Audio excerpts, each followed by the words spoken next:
Prenons nos Bibles et regardons ensemble de nouveau dans le prophète Ésaïe, le chapitre 17. Mon texte, c'est tout le chapitre que nous allons considérer ensemble, Dieu voulant. Et j'ai intitulé cette étude « Les jugements de Dieu contre les idolâtres ». Je sais que souvent, les gens ne se voient pas comme idolâtres parce que ils sont peut-être dans une religion où ils renoncent ce qu'on appelle l'idolâtrie, c'est-à-dire ils n'adorent plus les cailloux ou les arbres ou les objets, donc ils ne se voient pas comme idolâtres. Mais la définition biblique de l'idolâtrie, c'est lorsque quelqu'un cherche à s'approcher de Dieu d'une autre manière que Dieu lui-même a ordonné, c'est-à-dire à travers le Seigneur Jésus-Christ seul et son sacrifice sanglant seul. À part cela, toute forme d'adoration, c'est de l'idolâtrie. On peut retourner jusqu'à dans le jardin et dire que la chute d'Adam et Ève était à cause de l'idolâtrie. Dieu avait dit de ne pas manger de l'arbre de la connaissance de bien et de mal, et que toute leur joie devait être dans cet arbre de vie qui représentait Christ. Mais voilà, Satan les a tentés pour qu'ils regardent ce que Dieu a défendu, a interdit, et donc pour cela, le péché est entré dans le monde. Et depuis lors, tous ceux qui sont nés dans cette chair sont fils d'Adam et donc idolâtres de nature. Je dis tout cela pour dire que dans ce chapitre 17, nous avons de nouveau le jugement prononcé contre deux nations. Jusque-là, nous avons déjà vu comment Dieu a annoncé le jugement qui devait venir sur Moab et sur les Philistins et aussi même l'Assyrie, qui était la nation que Dieu a suscitée pour emmener les 10 tribus du nord d'Israël en captivité. Mais ici, il revient encore sur ces jugements, mais cette fois-ci contre Israël, c'est-à-dire les 10 tribus du nord. Donc, quand vous étudiez les prophètes, vous allez toujours voir deux noms donnés au peuple d'Israël. Il y a Israël et puis il y a Juda. Israël représentait les 10 tribus du nord après la mort de Salomon qui se sont séparées et allaient établir un nouveau lieu de culte en Samarie, et ils ont ramené de nouveau l'adoration des veaux d'or. C'était pire même que ce que c'était au temps d'Aaron, lorsqu'il y avait un veau d'or. Mais ici, ils ont établi 2 pour multiplier encore leur condamnation. Alors, ça c'est Israël qui est mentionné ici dans le chapitre 17, mais aussi Damas, qui représentait le pays de Syrie. Et c'est un peu difficile parfois quand on prononce ces mots, mais quand on les lit, on voit la différence. Il y avait une nation de la Syrie, les Syriens, ça commence avec S, Y, et ça c'était au nord-est d'Israël. Ceux-là continuent aujourd'hui. Il y a des batailles, des combats qui continuent jusqu'à nos jours. Souvent, vous allez entendre parler de cela dans les nouvelles. Mais il y avait aussi les Assyriens. Ça commence avec A-S-S-Y. Et ceux-là étaient une nation au nord de ce que nous connaissons aujourd'hui comme Irak. Et à ce temps-là, c'était une nation séparés, parce que plus tard, ceux de Babylone se sont soulevés contre les Assyriens pour les anéantir. Et aujourd'hui, il n'y a que les Irakiens, mais on peut dire qu'il y a des traces, des racines de ce qui est de l'ancienne Assyrie aussi qui existe aujourd'hui. Donc ici, nous avons ces menaces de Dieu. Et je dois dire, quand je dis menaces, ce ne sont pas des menaces sans suite. Ceux que Dieu menace, il en fait juge. C'est pourquoi aujourd'hui, dans nos pays, on entend parler des menaces du jugement de Dieu contre l'idolâtrie et contre toute fausse religion. Mais puisque cela n'arrive pas immédiatement, les gens oublient et ils continuent sur leur voie pensant que non, peut-être que ce n'est pas contre moi que ces menaces sont adressées. Mais je dois dire que lorsque nous prêchons, nous devons annoncer ces menaces avec sûreté que si quelqu'un n'est pas en Christ, si le Seigneur Jésus-Christ n'est pas mort pour un pécheur, donc les menaces sont réelles et vraies, et même si quelqu'un vit toute sa vie dans un certain succès, parce que Dieu est miséricordieux et il bénit même les réprouvés avec un certain succès, mais tout cela c'est temporaire, que le jour vient où Dieu doit exercer son jugement. Même si ce n'est pas la fin du monde, chaque fois que quelqu'un meurt, quelle que soit la manière qu'il meurt, c'est Dieu qui exerce son jugement. Et on peut dire que c'est là, surtout pour les réprouvés, ceux qui ne sont pas les élus, le jour de leur mort et l'accomplissement de ces menaces de jugement. Mais ici, nous voyons donc dans les versets 1 à 11, la Syrie, la nation de Syrie et Israël menacés. Et je vais lire ces versets bientôt. Et puis dans les versets 12 à 14, nous voyons le malheur décrit sur les ennemis d'Israël. C'est intéressant parce que Dieu a suscité la Syrie pour exercer ses jugements contre Israël. Ça, c'est la première partie, versets 1 à 11.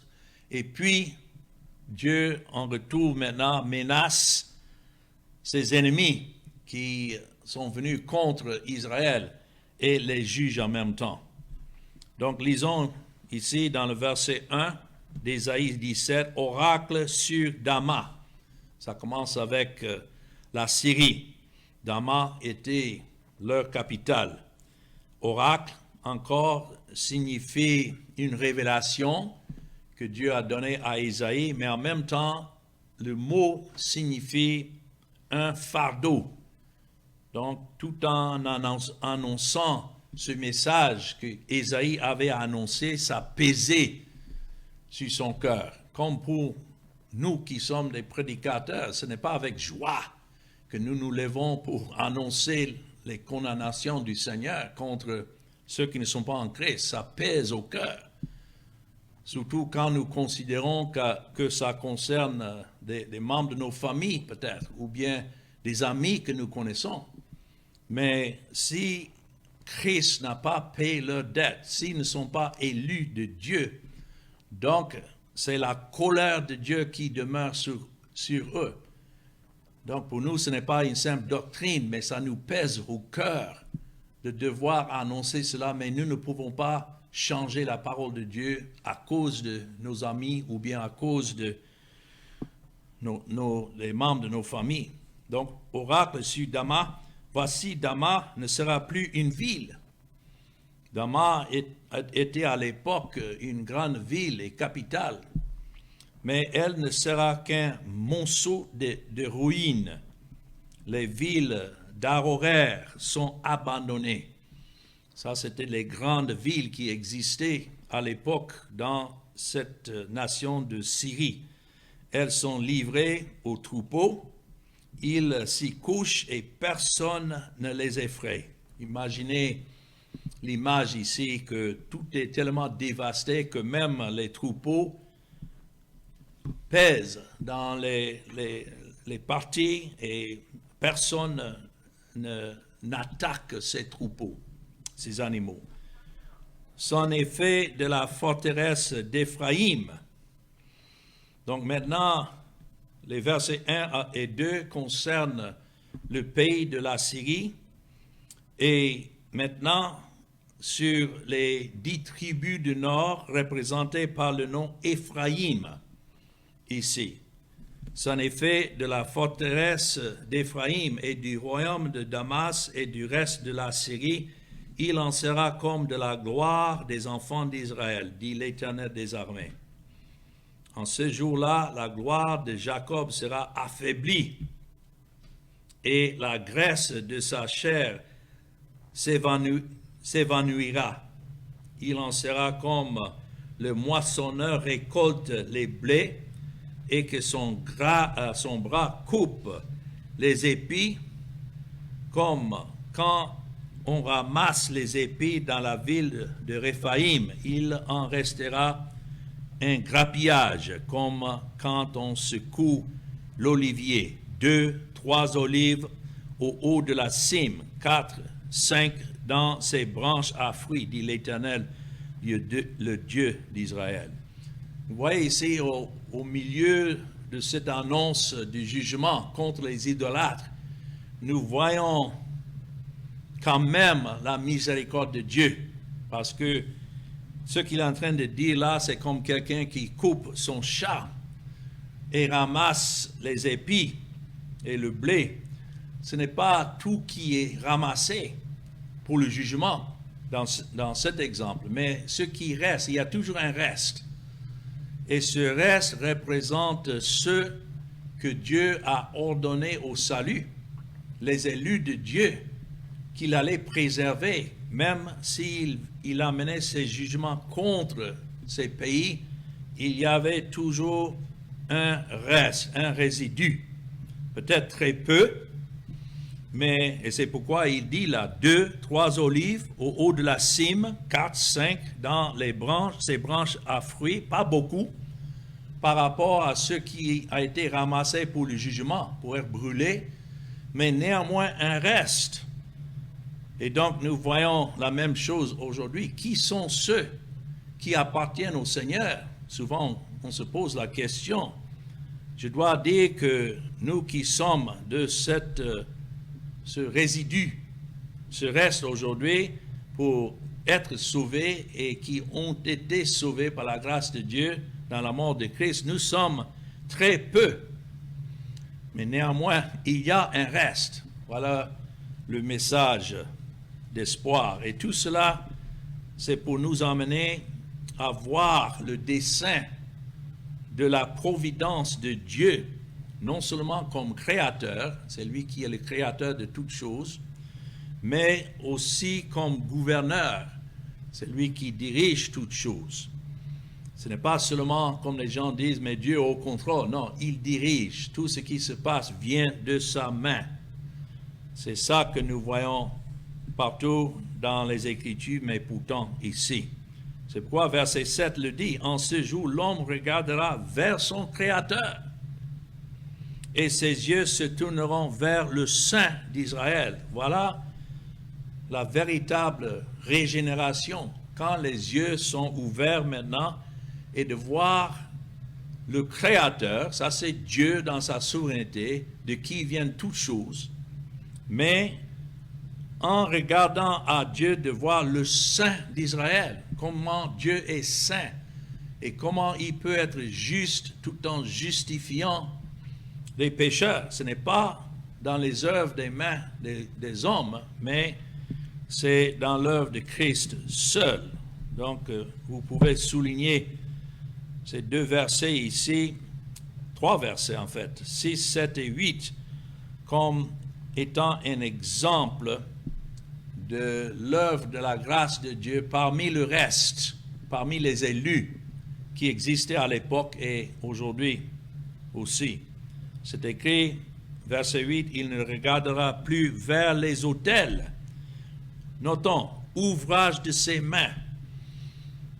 Voilà encore pourquoi Dieu juge une nation. C'est à cause des œuvres des mains des hommes. Et ça peut être des gens qui sont très religieux, zélés. Comme Paul disait des Juifs de son jour, ils sont zélés mais sans la connaissance de Dieu, sans être soumis à la justice de Dieu, qui est Jésus-Christ. Mais ceux qui sont de ce reste que Dieu a préservé, en même temps, il leur a donné l'esprit pour ne plus regarder vers les autels, c'est-à-dire la fausse adoration, ouvrage de ses mains, et il ne contemplera plus ce que ses doigts ont fabriqué. Nous avons beaucoup de religions aujourd'hui, d'adorateurs qui s'approchent de Dieu avec les œuvres de leurs mains. Ils imaginent qu'ils ont quelque chose à contribuer pour que Dieu fasse grâce envers eux. Mais toujours est-il, cela ne fait qu'attirer le jugement, la colère de Dieu. C'est écrit les idoles d'Astarté et les statues du soleil. Voilà un des dieux de la Syrie. Astarté, c'était un dieu, une déesse, si on peut bien le dire, de qui venait, selon eux, la fertilité. Et donc, c'est ces idoles qu'ils adoraient à l'époque que Dieu dit maintenant, ceux qui lui appartenaient ne regarderaient plus à ces idoles et les statues du soleil. Voilà les choses qu'ils adoraient. Des dieux selon leur imagination, mais pas le Dieu, le véritable Dieu. Alors, verset 9, en ce jour, ces villes fortes seront comme des débris dans la forêt et sur la cime des montagnes abandonnées devant les enfants d'Israël. Et ce sera un désert. Voilà l'image du véritable jugement de Dieu. C'est qu'il condamne tout ce que l'homme fait et tout ce que l'homme fait de s'approcher de lui par les œuvres de leurs mains. Et on doit y mettre aujourd'hui comme idolâtrie toute cette notion, cette fausse notion du libre arbitre de l'homme, imaginant que Dieu a fait tout ce qu'il peut pour le salut d'un pécheur, mais là, ça dépend maintenant de l'homme et de son libre arbitre. Ça, c'est de l'idolâtrie, d'imaginer que quelque chose en l'homme peut soit initier ou empêcher quoi que ce soit en ce qui concerne Dieu, car tu as oublié le Dieu de ton salut. Voilà le défaut, voilà l'aveuglement. Il n'y a qu'un seul Dieu de salut, et c'est le Dieu souverain, c'est lui qui a élu ceux qu'il veut sauver, et il a envoyé son Fils pour donner sa vie pour ceux-là. Ça, c'est le Dieu du salut. Les gens peuvent repousser pour dire non, mais ce n'est pas juste le fait que Dieu ne sauve pas tout le monde. Mais l'homme ne mérite pas le salut. Le salut dépend de Dieu et non pas de l'homme. J'entends certains dire, oui, mais je crois que Dieu doit donner à tout le monde au moins la chance d'être sauvé. Non, le salut n'est pas par la chance. Le salut est par la décision délibérée de Dieu lui-même depuis avant la fondation du monde, et il exerce sa volonté envers ses créatures comme il veut. Qui est l'homme pour contester avec Dieu? Mais voilà ce qui amène la condamnation. C'est écrit, tu as oublié le Dieu de ton salut. Et voilà ce que beaucoup ont oublié aujourd'hui. Ils ont la Bible, ils sont en train de lire ces mêmes versets que nous lisons, mais sans voir Dieu. Pourquoi? Parce qu'ils sont aveugles. Ils cherchent, même dans les Écritures, les choses qui les concernent. Ils veulent, en lisant certains passages, s'attribuer ces versets à eux-mêmes, pensant qu'ils ont peut-être une petite bénédiction de la part de Dieu parce qu'ils s'imaginent que cela s'adresse à eux. Par exemple, quand il cite Jean 3,16, qui dit « Car Dieu a tant aimé le monde », ils imaginent que « donc cela veut dire Dieu m'aime », non? Dans le verset même, ça ne dit pas qu'il aime tout le monde. Dieu a tant aimé le monde. En fait, dans le grec, ce mot « tant » signifie Dieu de cette manière a aimé le monde. Mais comment est-ce qu'il a aimé le monde? Il a donné son Fils unique afin que quoi? Quiconque croit en lui ne périsse point. Ça ne dit pas simplement quiconque. Ce n'est pas pour quiconque, mais quiconque croit. Mais d'où vient cette foi? C'est Dieu qui doit donner cette foi, parce que l'homme laissé à lui-même ne peut jamais croire. Mais Dieu décide ces choses. Voilà le Dieu que nous avons et nous prêchons. Mais la colère de Dieu est contre ceux qui l'oublient et qui ne lui donnent pas cette gloire dans le salut. Le problème, ça continue dans le verset 10, c'est que tu ne t'es pas souvenu du rocher de ton refuge. Qui est ce rocher? Ce rocher, c'est Christ. Donc, le Dieu de notre salut et du salut est le rocher de notre force. Et le fait de l'oublier, le fait de vouloir s'approcher d'une autre manière que Christ, c'est rien que attirer sa condamnation. Il est le seul refuge. Sa mort accomplie à la satisfaction de Dieu le Père. Voilà le refuge de tous ceux que Dieu sauve. Alors, c'est écrit aussi, tu as fait des plantations d'agrément et tu as planté des cèpes étrangers. C'est une manière de parler, de s'aimer la fausseté avec ce qui est vrai. Mais si tu prends le levain et tu agites ça maintenant dans le mix, vous allez voir que cela affecte tout le pain. Et voilà pourquoi Dieu doit rejeter cela. Verset 11. Lorsque tu les plantas, tu les entouras d'une haie et bientôt tu les fis venir en fleurs. Mais la récolte a fui au moment de la jouissance et la douleur est sans remède.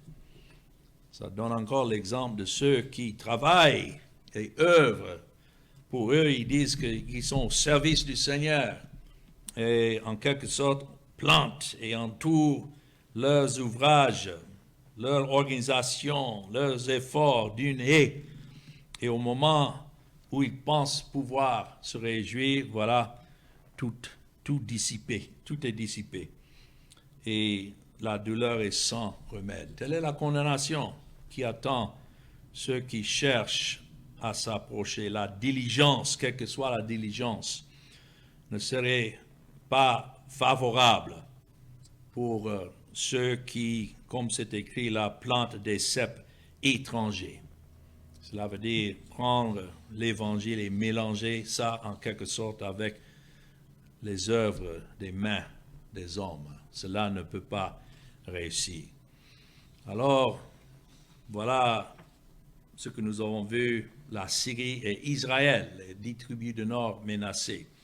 Maintenant, en venant dans les chapitres 12 à 14, pour terminer cela, c'est ici que nous voyons comment Dieu allait donc détruire la nation de la Syrie qu'il a soulevée pour emmener le jugement contre Israël et contre la Syrie. Mais maintenant, Dieu prononce des menaces contre la nation de la Syrie. Et nous voyons dans le verset 12, « Oh, quelle rumeur de peuples nombreux! Ils mugissent comme mugit la mer. Quel tumulte de nations! Elles grondent comme grondent les eaux puissantes. Les nations grondent comme grondent les grandes eaux et les menacent, et elles fuient au loin, chassées comme la balle des montagnes au souffle du vent, comme la poussière par un tourbillon. Quand vient le soir, voici, c'est une ruine soudaine. Avant le matin, ils ne sont plus. Voilà le partage de ceux qui nous dépouillent. C'est pourquoi je disais ici, c'est une prophétie contre la nation de l'Assyrie, les Assyriens qui ont fait ravage, mais maintenant, Dieu annonce que leur tour vient, où il allait aussi les condamner. Et c'est ça que nous allons voir la prochaine fois, surtout dans le chapitre 18. Tout le chapitre 18 est un jugement prononcé contre l'Assyrie. Donc, cela sera le commentaire sur ces versets que nous sommes en train de voir ici. Mais le sommaire de ces versets 12 à 14, c'est que la rage et la force des Assyriens, quoique ça ressemblait aux eaux puissantes de la mer.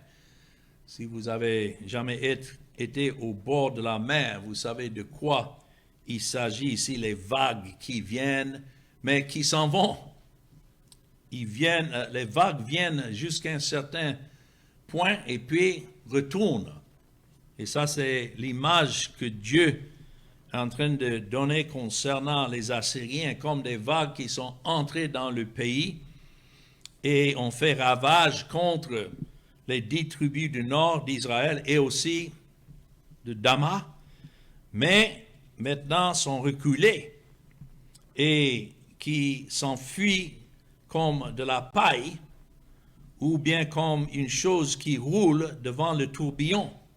Il est en train de parler là de la destruction qu'il allait emmener contre la Syrie. Et cela s'est passé quelques centaines d'années plus tard, lorsqu'il a suscité la nation de Babylone contre la Syrie et a complètement détruit les Assyriens.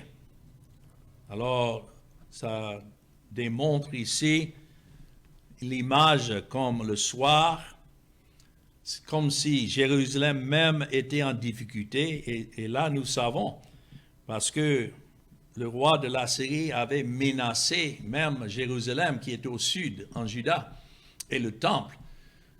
Et les armées sont venues jusqu'au bord de la ville, mais n'ont pas pu entrer parce que Dieu avait tué quelques 100 000 personnes dans une seule nuit, ce qui a fait que le roi de l'Assyrie a dû retourner dans son pays.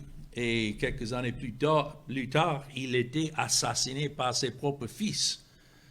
Ça, c'est un exemple de ce que Dieu dit quand il dit que l'Assyrie, les Assyriens ressemblent à ces eaux puissantes de la mer qui viennent jusqu'à un certain point, mais après doivent reculer.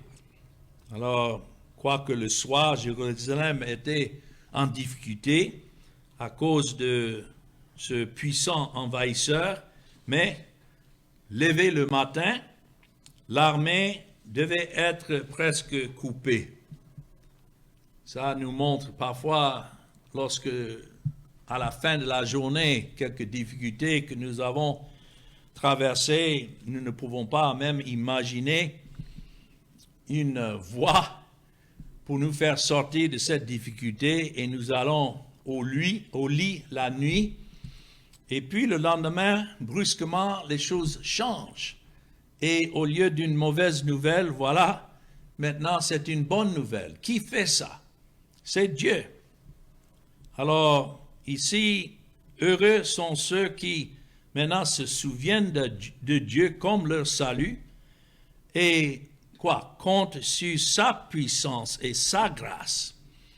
Voilà ce qui est notre refuge si nous sommes de ce reste que Dieu a préservé, quels que soient les troubles de ceux qui sont enfants de Dieu et quelle que soit la prospérité apparente de nos ennemis.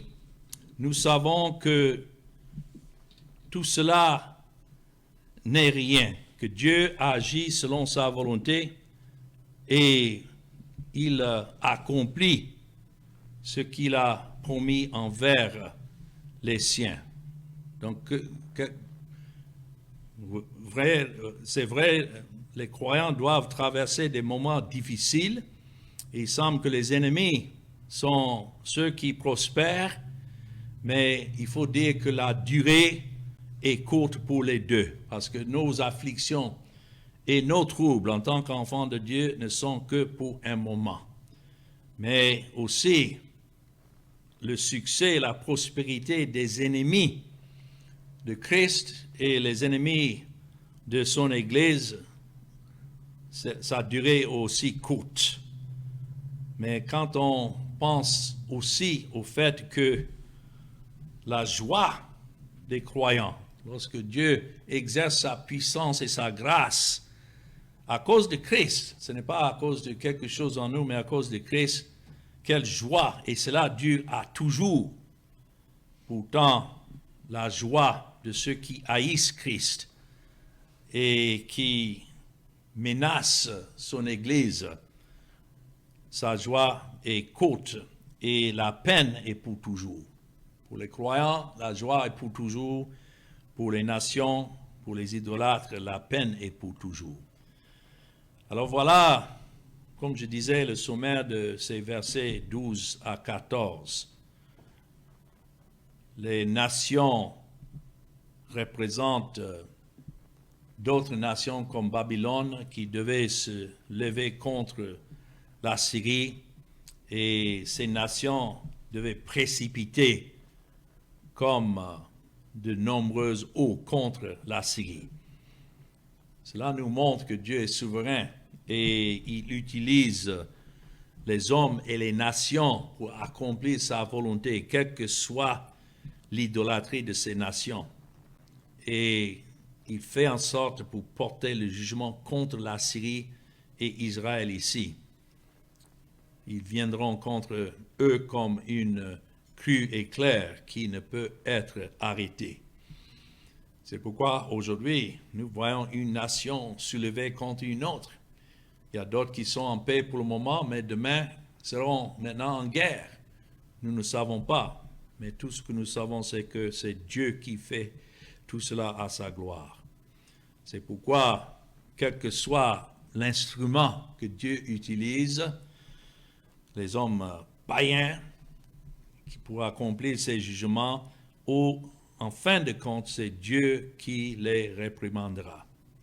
Quand Dieu amène la ruée des nations contre Israël, cela ne signifie pas que les nations qu'il utilisait pour juger marcheront avec lui et seront exempts eux-mêmes des jugements. Ils ne sont que des instruments dans la main d'un Dieu souverain pour accomplir sa volonté. C'est Dieu qui sauve et c'est Dieu qui condamne selon sa volonté.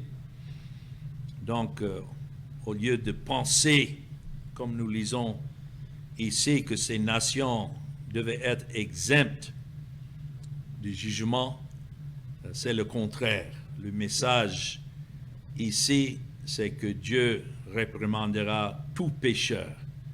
Et pour cela, ils doivent s'enfuir loin de lui. La réalité, c'est que Dieu peut utiliser un pécheur pour en juger un autre, et puis juger le pécheur qui vient d'utiliser. L'homme naturel ne peut pas accepter cela. Il trouve en cela l'injustice. Mais c'est parce que l'homme naturel ne voit pas qu'il est lui-même l'objet du jugement de Dieu si Dieu ne lui fait pas grâce en Jésus-Christ. Alors, nous avons ici un principe quand même réconfortant, au moins pour moi. Même au milieu du jugement, Dieu fait miséricorde. Aussi mauvais que cela allait être pour Israël, cela aurait pu être pire. Dieu aurait pu complètement détruire ce peuple, mais c'est parce que Dieu a promis préserver un reste de qui devait venir le Seigneur Jésus-Christ. Et c'est pour cela qu'il n'a pas complètement détruit cette nation. Au lieu de cela, Dieu les permettait pour un temps d'avoir un certain succès, même en attaquant Israël. Et en fin de compte, puisque Dieu a ordonné être miséricordieux, c'est pour cela qu'il n'était pas complètement détruit. Israël n'était pas à la merci de ses circonstances ou de ses ennemis. Heureusement, ils étaient à la merci de Dieu. Et voilà comment nous vivons. Nous ne sommes pas, heureusement, à la merci des hommes méchants qui détestent notre Seigneur Jésus-Christ et ainsi nous détestent. Christ a dit ça à ses disciples. Ils m'ont haï, donc ils vont vous haïr. Ça, c'est ce que nous pouvons anticiper. Mais Dieu ne nous livre jamais à la merci de ce monde ou bien des ennemis. Si nous sommes en Christ, nous sommes toujours entre ses mains. Et voilà ce qui nous réconforte. C'est un très bon passage pour nous de voir la souveraineté de Dieu, exerçant ses jugements ici contre les idolâtres. Mais on doit se poser la question, pourquoi pas moi? Pourquoi je ne suis pas condamné avec le reste? Et là, nous pouvons simplement dire, c'est grâce à la volonté de Dieu, à son choix qu'il a porté sur un pécheur tel que je suis et pour qui il a envoyé son Fils, le Seigneur Jésus-Christ, me sauver par son sang à la croix. Voilà ma justification et voilà mon salut. Alors que le Seigneur soit béni en ce que nous venons d'entendre. Amen.